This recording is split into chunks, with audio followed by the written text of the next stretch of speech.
kita berkumpul di majelis yang penuh mulia ini, majelis yang di dalamnya disebutkan nama baginda Nabi Muhammad SAW, yang mana Al-Fakir sering sampaikan, ketika suatu majelis disebutkan nama Nabi Muhammad, majlis yadhkuru fihi Nabi SAW, tanmu minhu raihatut thayyibah, akan muncul di dalam majlis tersebut wewangian yang harum baunya. Takhtariqus samawati sab'a hatta tantahiya ilal ars, sampai menembus 7 langit, 7 lapis langit sampai ke ars. Wa yajidu kullu min khalqihi rihahu fil ard, sampai yang menciumnya itu makhluk-makhluk Allah, yakni para malaikat, ghairul insi wal jin, selain daripada manusia dan jin. Jadinya para malaikat mencium bau wewangian yang muncul di majelis yang disebutkan nama Nabi Muhammad. Wassalatu alaihi sallallahu alaihi wasallam, dan di dalamnya di majelis tersebut banyak disolawatkan nama Nabi Muhammad SAW. Makanya alhamdulillah kita hadir di majelis ini.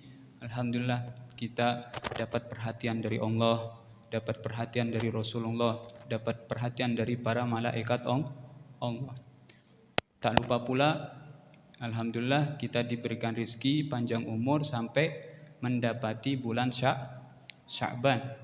Bulan Sya'ban itu bulannya Rasulullah Sallallahu Alaihi Wasallam, sebagaimana dalam hadis Sya'ban syahri. Sya'ban itu adalah bulanku.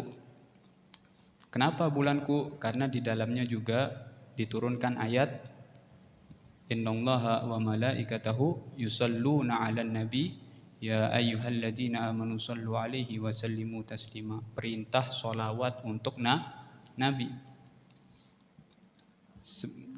Riwayat yang lain, hadis Rasulullah SAW pernah menyampaikan, man shalla alayya salatan sallallahu alaihi ashron. Barang siapa yang dia bersolawat 1 kali, maka Allah bersalawat kepadanya 10 kali. Ada pembahasan dari kitab yang luar biasa, ya,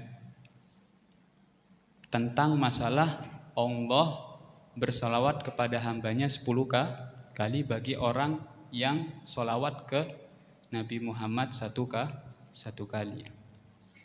Nyebut solawat 1 kali, Allah solawat 10 kali ganjarannya.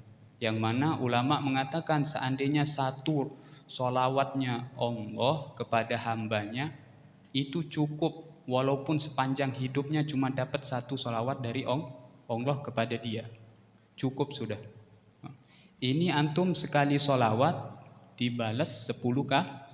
Antum bayangin kalau hari-harinya dia bersolawat terus sama Rasulullah, ya. Setiap waktunya dia bersolawat. Setiap waktu pula 10 kali rahmat Allah turun, 10 kali solawatnya Allah turun ke kita. Bahkan pembahasan para ulama di dalam kitab sini dibahas, ya. Qala Ibnu Jauzi, berkata Imam Ibn Jauzi di Bustanil Wa'idin, di dalam kitabnya Bustanil Wa'idin. Qaulallahu ta'ala, berfirman Allah Subhanahu wa taala, fadhkuruni adzkurkum. Fadhkuruni, kata Allah, ingatlah kalian kepadaku, maka apa jawabannya? Aku akan ingat kepadamu. Kalau engkau ingat kepadaku, kata Allah, maka aku akan ingat kepada kamu. Walam yadhkur adzkurkum asra marrat. Allah tidak mengatakan aku akan mengingatmu 10 kali. Ya. Tapi mengingat 1 kali.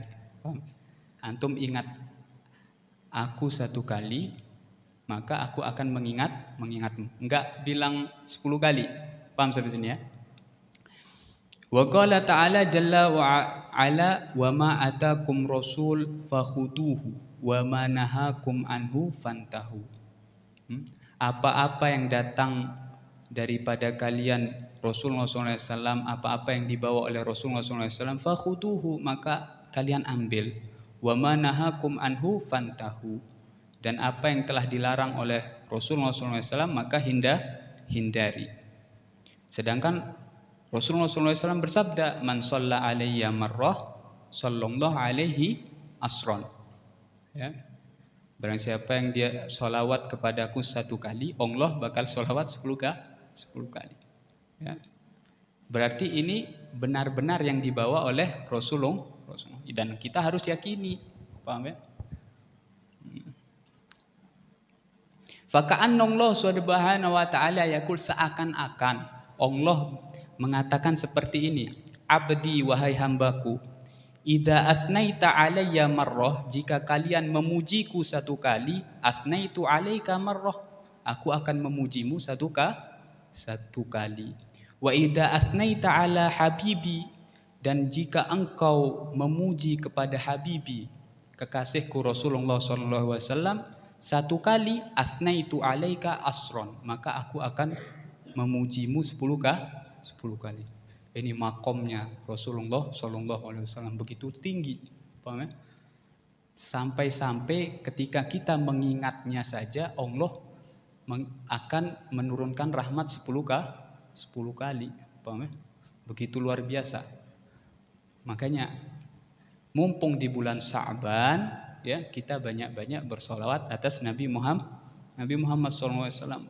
Wa fawaiduhu katsir, sangat banyak faedahnya solawat atas Nabi Muhammad SAW. Namun terkadang kita sering lupa, hari-hari kita sering lupa karena kesibukan dunia, karena kesibukan masalah rumah tangga, ya, akhirnya lupa sama baginda Nabi Muhammad sallallahu alaihi wasallam. Ya. Nah, di sini fawaidnya banyak. La tuhsah, tidak terhitung udah saking banyaknya. Minha termasuknya, kalau orang yang banyak sholawat atas Nabi Muhammad sallallahu alaihi wasallam, tajlul qalba minad dhulmah, maka akan dikosongkan hatinya daripada kejelekan-kejelekan. Hati yang hitam akan diberikan cahaya oleh Allah Subhanahu wa ta'ala. Sebagaimana dalam hadis Rasulullah SAW, man shalla alayya nawwarallahu qalbah, barang siapa yang sholawat kepadaku maka Allah akan memberikan cahaya di dalam hatinya, ya. Soalnya hakikatnya kan hamba itu kalau maksiat 1 kali, titik hitam 1 kali di dalam hati. Begitu juga kalau maksiat lagi, titik hitam, maksiat lagi, titik hitam. Gimana bayangin kalau sehari istiqomah kita maksiat, ya. Beneran nih, hatta semua, ya. Nggak lepas dari maksiat. Makanya butuh namanya obat hati itu, yakni apa? Sholawat atas Nabi Muhammad SAW. Bahkan kata Guru Al-Fakir, kalau antum malas di dalam ibadah, malas di dalam wirid, malas di dalam sholat duha, hajar dengan sholawat ala Nabi. Masih maksiat lagi, berarti sholawat antum kurang. Paham? Sholawat antum kurang. Tambah dihantam lagi, coba 100 kali hantam, 1000 kali, 10.000, pasti menjadi semangat, pasti diberikan kekuatan oleh Allah di dalam menjalankan ibadah. Pasti udah. Paham?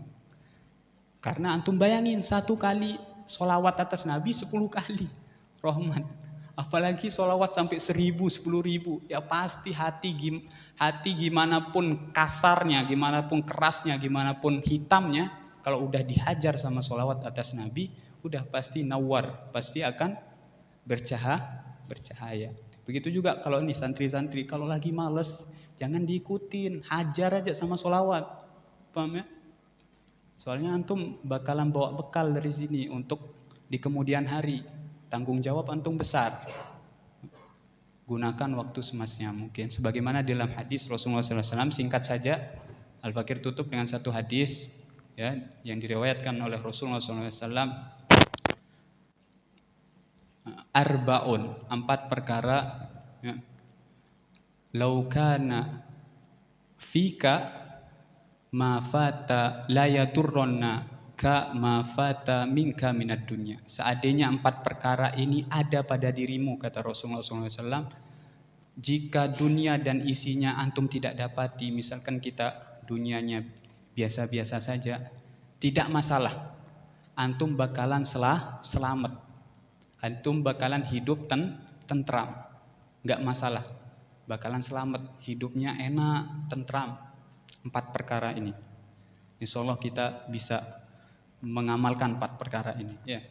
Pertama, sidqul hadithah. Kalau ngomong harus jujur.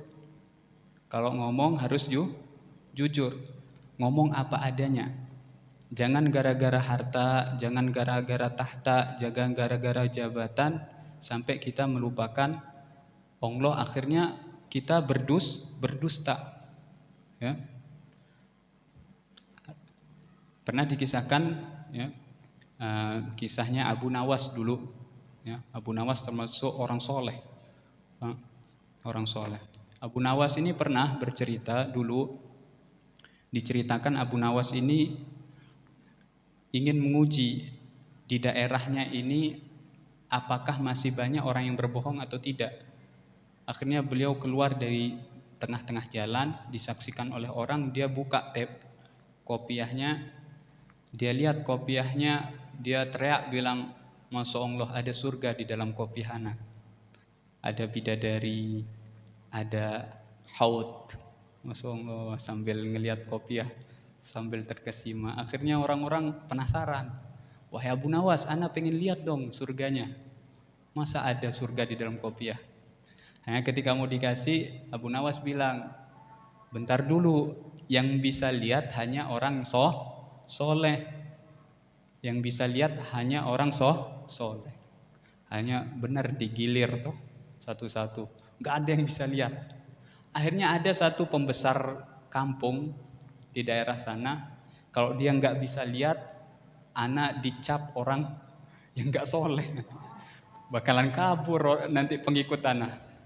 Akhirnya dilihat, Masya Allah Abu Nawas, ada surga, ngomong gitu, ada surga, Masya Allah, ada bidadari. Akhirnya tersiar kabar ini ke raja. Dipanggillah Abu Nawas. Wahai Abu Nawas, antum buat kacau saja, ya, sampai orang-orang banyak yang dicap nggak soleh gara-gara antum. Kenapa? Ceritakan. Akhirnya Abu Nawas ngomong, ya, ini raja, ana di dalam kopiah ana bisa ngelihat surga, melihat bidadari. Ya. Akhirnya raja penasaran ikut, ya, disaksikan di depan wazirnya, masyarakatnya, pecinta-pecinta raja. Akhirnya ketika ngelihat mau disodorkan, Abu Nawas bilang syaratnya harus orang soleh, harus soleh baru bisa ngelihat. Akhirnya dipegang, ketika mau dilihat, yang lain nih ngelihat, masyarakat semua. Akhirnya raja terpaksa bohong. Masya Allah ada bidadari, ada surga. Akhirnya Abu Nawas keluar dari kerajaan tersebut, dari istana, akhirnya menangis dan bilang apa? Ternyata masih banyak di muka bumi ini orang yang berdusta, padahal dia mengaku umat Nabi Muhammad SAW. Nah, ini kisah sekelumit yang insya Allah menjadi ibrah kita. Ya. Jangan pernah dusta, ngomong apa adanya. Jangan gara-gara harta, gara-gara jabatan kita dusta. Kalau ngomong harus jujur. Kedua, hifdzul amanah, menjaga amanah. Kalau diberikan amanah oleh Allah Subhanahu wa taala, dijaga. Termasuk amanah apa? Harta juga amanah, ya. Waktu juga amanah. Waktu ini amanah, titipan dari Allah. Kita harus tasarruf, harus giring ke yang baik. Kalau kita nggak giring ke yang baik, seperti menghadiri majelis taklim, kita nggak giring menghadiri majelis taklim waktu kita, berarti kita bukan termasuk orang yang amanah, karena waktu kita sia-siakan. Paham ya? Begitu juga amanah tersebut di dalam pekerjaan harus amanah, ya. Sebagaimana di dalam kitab-kitab dikisahkan ada namanya Syekh Ibrahim bin Adham di dalam kitab Mukatabatnya Imam Haddad. Ada kitab Mukatabatnya Imam Haddad. Di sana ada namanya Syekh Ibrahim bin Adham. Syekh Ibrahim bin Adham ini ya, bekerja dengan majikannya. Majikannya memerintahkannya, antum kerja sama anak jaga kebun buah. Akhirnya Syekh Ibrahim bin Adham, na'am sami'na wa ata'na. Hanya kerja sebulan, 2 bulan sampai tahunan, dipanggil oleh majikannya, ya Ibrahim, ya, besok ada tetamu istimewa akan datang mampir ke rumah anak. Antum sajikan buah yang manis-manis, buah yang bagus banget. Naam. Ya, akhirnya besoknya datanglah tamunya majikannya. Ketika makan buah, kelihatan di mukanya tamunya ini agak kecut nih buah, jadinya mukanya kelihatan. Kalau kita kan kalau makan buah kecut kelihatan mukanya ya, nggak sedap mukanya ya, emang nggak sedap. Kelihatan. Akhirnya ini majikannya ngelihat, masa buah anak kecut rasanya, dimakan, coba dimakan, akhirnya benar kecut. Dipanggil Ibrahim, ya Ibrahim, ana udah mesen antum pilih yang manis-manis. Pilih yang bagus-bagus, kok antum bawain yang kecut?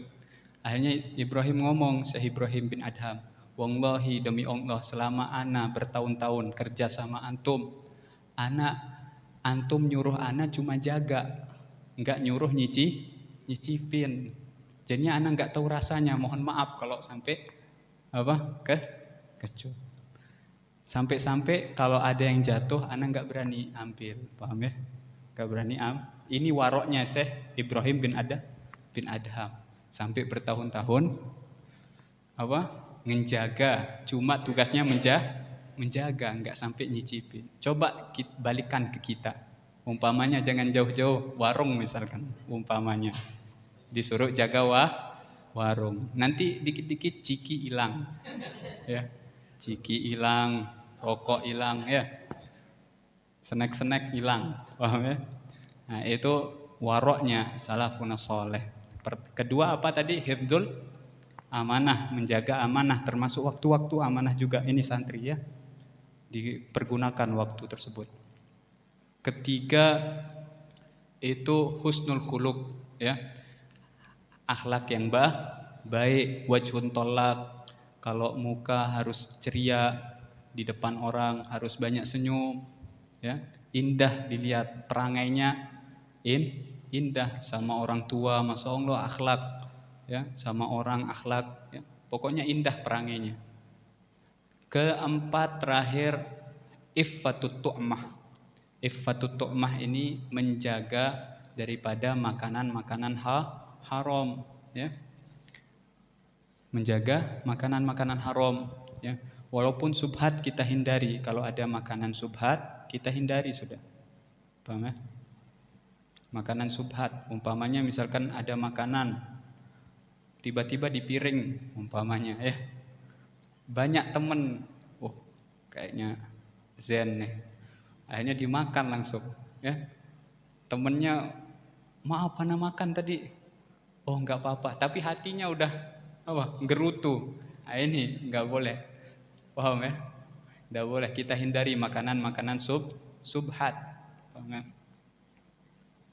Sebagaimana hadis Rasulullah SAW, man waqa'a fis subhat waqa'a fil haram, atau kama qala Rasulullah SAW. Barang siapa yang terjerumus di dalam subhat, maka terjerumus pula, pasti terjerumus di dalam haram, keharaman. Makanya dihindari. Dihindari. Mungkin ini 4 ini. Antum insyaallah kalau antum amalkan, hidup antum bakalan tentram, enak hidup antum. Paham ya? Mungkin ini saja yang bisa Al-Fakir sampaikan. Kalau bisa diamalkan walaupun sedikit nih ilmu ya, Al-Fakir juga belajar, masih lemah juga, Al-Fakir butuh semangat juga untuk ngamalin ya. agar kita tidak tergolong apa hadisnya Rasulullah SAW. Apa hadisnya Rasulullah SAW? Man isdada ilman walam yasdad hudan lam yasdad minallah illa bu'dan. Barang siapa yang dia bertambah ilmunya, bertambah pengetahuan agamanya, tapi tidak pernah diamalkan, lam yasdad minallah illa bu'dan, dia tidak bertambah kecuali tambah jauh sama Allah. Paham ya? Kita dengar walaupun dikit, walaupun umpamanya kayak remeh, tapi diamalkan. Ya? Gak ada yang remeh, kita amalkan. Paham ya? Insyaallah kita diberikan kekuatan oleh Allah Subhanahu wa taala. Berkah hadir majelis ini, rahmat yang turun di majelis ini. Kita pulang dari sini yang awalnya sholat sunnahnya bolong-bolong, ya bisa sholat sunnah duha, sholat sunnah witir, ya insyaallah sholat sunnah qobliyah, ba'diyah, kita tiru Nabi Muhammad SAW. Ini saja yang bisa Al-Fakir sampaikan, kurang lebihnya mohon maaf. Wabillahi taufiq wal hidayah. Wassalamualaikum warahmatullahi wabarakatuh.